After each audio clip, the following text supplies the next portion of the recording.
What's up, YouTube? It's your boy Johnny. Back in here, one more video, ladies and gentlemen. Now, as we've all heard the news, rest in peace, Takeoff. Extremely unfortunate situation. And to the world, we lost Takeoff, and we are a fan of his music, man. A family, a mama lost her son. You know, somebody lost their brother, their cousin. So it's deeper than what we see on the everyday surface level because we've been so desensitized to murder and to making murder seem cool and that lifestyle glamorous. And every time a situation happens like this, whether it's Takeoff or a PNB Rock or a Pop Smoke or a Nipsey Hussle, there's a bunch of outrage for the day. But it kind of just goes back to normal. And you have the few people who cherry pick and say this is a guns right issue. But it's a lot deeper, and we have to be honest about the culture and the personal accountability on the choices that we make as we grow in the environments that we hang in. As a man myself, I grew up in environments where they had dice games. I haven't been there in 15 plus years, and I'm nowhere near as wealthy as Takeoff. So at some point, you have to start removing yourself from negative situations. But they were recently on Drink Champs, Quavo and Takeoff. And this clip stung out to me because, well, I'll just play it and then I'll keep elaborating why I say we have to be honest about the culture that we're creating so the younger generation can go a different route. Y'all safety very serious. You have to. I like it. Nah, got to. That's important. Do y'all feel rap is the most dangerous job in the world? Yeah, one of them. One for of them? sure. What else you think is one? Anybody doing, I don't know. Military? Yeah, military. Now, to compare being a rapper to being a service member, rapper, what I'm doing right now, you could put a beat behind me, I can start making words rhyme, and that's being a rapper. I'm not going out and fighting for the safety of the country. You know, two Bible verses that always stand out to me every time we lose a rapper are Proverbs 18:21 and Matthew 12:36 and 37. Because if we speak out all this negative words out of our mouth over and over again, year after year after year, what do you think eventually is going to happen? And I understand that out of the group, he was the most chill one. But I seen some lyrics where I think Quavo most recently said, I'd be damned if I had to bury my dog or if I lose my dog. 51.5% of rappers die in homicide. And I'm not saying that it's an exact correlation, but it could be a causation of the energy you putting out. Maybe you want to change what you're doing or what you're saying. Because we all are entitled to create our own reality. But it's too many young kids that's already growing up in a broken home that's looking for somebody to complete them, to make them feel better. And Migos music was that for a lot of individuals, regardless of their race. When Stir Fry came on or something like that, it got you going. And we have to be honest about the environments that we grow up in. That's trying to be gangster, that's trying to be tough. I start getting tattoos because I wanted to be tough in my neighborhood. Truthfully, all of the guys that I know that carry guns, they weren't gangster. But they didn't want to be exposed for not being gangster. We all are 4-year-olds who play duck, duck, goose and hide and seek. But at some point in life, the world manipulates you to think, oh, you got to be real. You got to show how tough you are. There's no reason that these young men coming from the ghetto of ATL have to walk around as gangsters, that they have to be at dice games. And that's why it's up to us, me, you, watching this video, to show an honest portrayal of how you can conduct yourself as a young, successful man. Because there's kids watching you, and they need role models. They don't need more rappers who die by homicide, man. It's heartbreaking for children.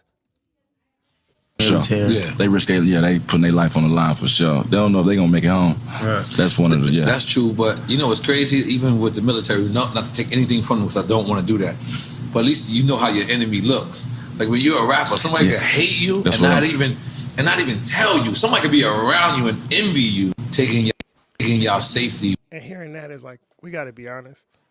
Does rap not create enemies? Do you not go out looking for trouble with your lyrics? Like I'm saying, if you really grow up in the hood, you know how petty people are. that today is the first. If you go in a gas station or any corner store, it's a long ass line of them people cashing their checks because they don't have bank accounts. And let you say something the wrong way or look at them the wrong way.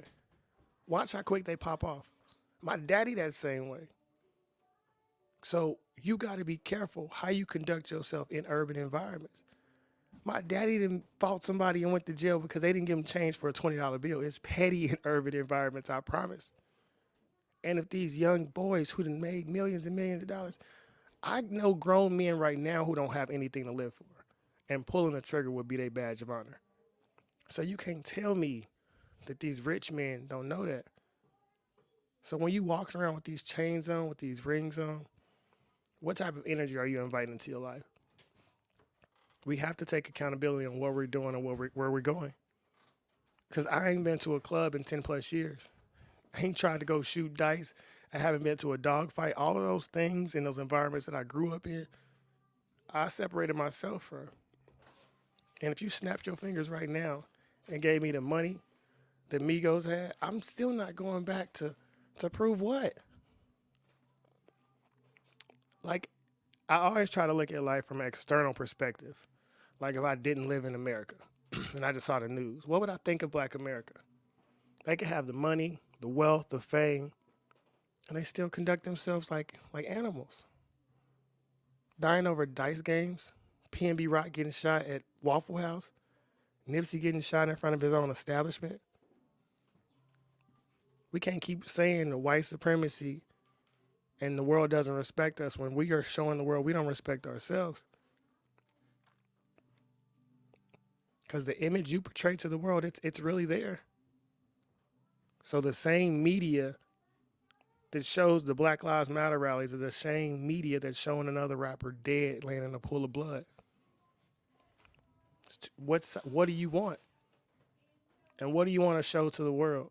Because myself, I understand everything I do, it's here forever. So I'm not going to conduct myself as a gangster or a fake thug. I'm going to show the world that no matter where you come from, projects, Section 8, homeless shelter, no lights, no gas, no water, you can pull your pants up, that you can talk with some sense. You don't have to go back to the urban environments. Once you make it out, stay out. We have to stop glorifying the violence. Let's glorify our families. Let's glorify raising our children the proper way. Let's glorify coaching our kids' sports team. Like, let's change the definition of what's cool in Black America, in America in general. Because hip-hop is demonic, and it's took over. So we need to move back into love and move around in that high frequency of love. Because it's getting old watching these young men die. We can't keep saying it's white supremacy. We can't keep saying it's poverty because we're losing young millionaires, rich men who done made it to the highest level of wealth. And my daddy said my whole life, if I was to ever lose my life, that it'd be by a young man that looked just like me. And society has proven that to be true. As Tupac said, they keep telling me it's the white man I should fear, but it's my own kind doing all the killing around here. So once again, man, prayers to young man's family. Hopefully this sparks change in somebody's heart. You know, it'd be dope to see the same way LeBron came out about the Twitter thing. It'd be cool if we can start getting rappers to step up and say, I won't make demonic music anymore. And if we can get 21 Savage, and then DaBaby, and then Lil Baby, and then Lil Wayne, and then Jay-Z, let's start a domino effect, but it won't happen. They'll care for the day just like they march for a day, and then it's back to business as usual. But for the everyday individual person who does want a difference, who does want to show a different side of young Black success, I see you. I am you, and you are me to the very end. Keep putting positive energy out to the world, and God wins in the end. Like the video, share the video, subscribe to the channel. Be the change you wish to see in the world, and understand that you can remove yourself from any environment. Be the rose that grew from the concrete. Mind over matter. Whatever the mind can believe and achieve, it can conceive. So believe in yourself, man. Believe in yourself and know you are not a product of your environment. Until next time, we outie.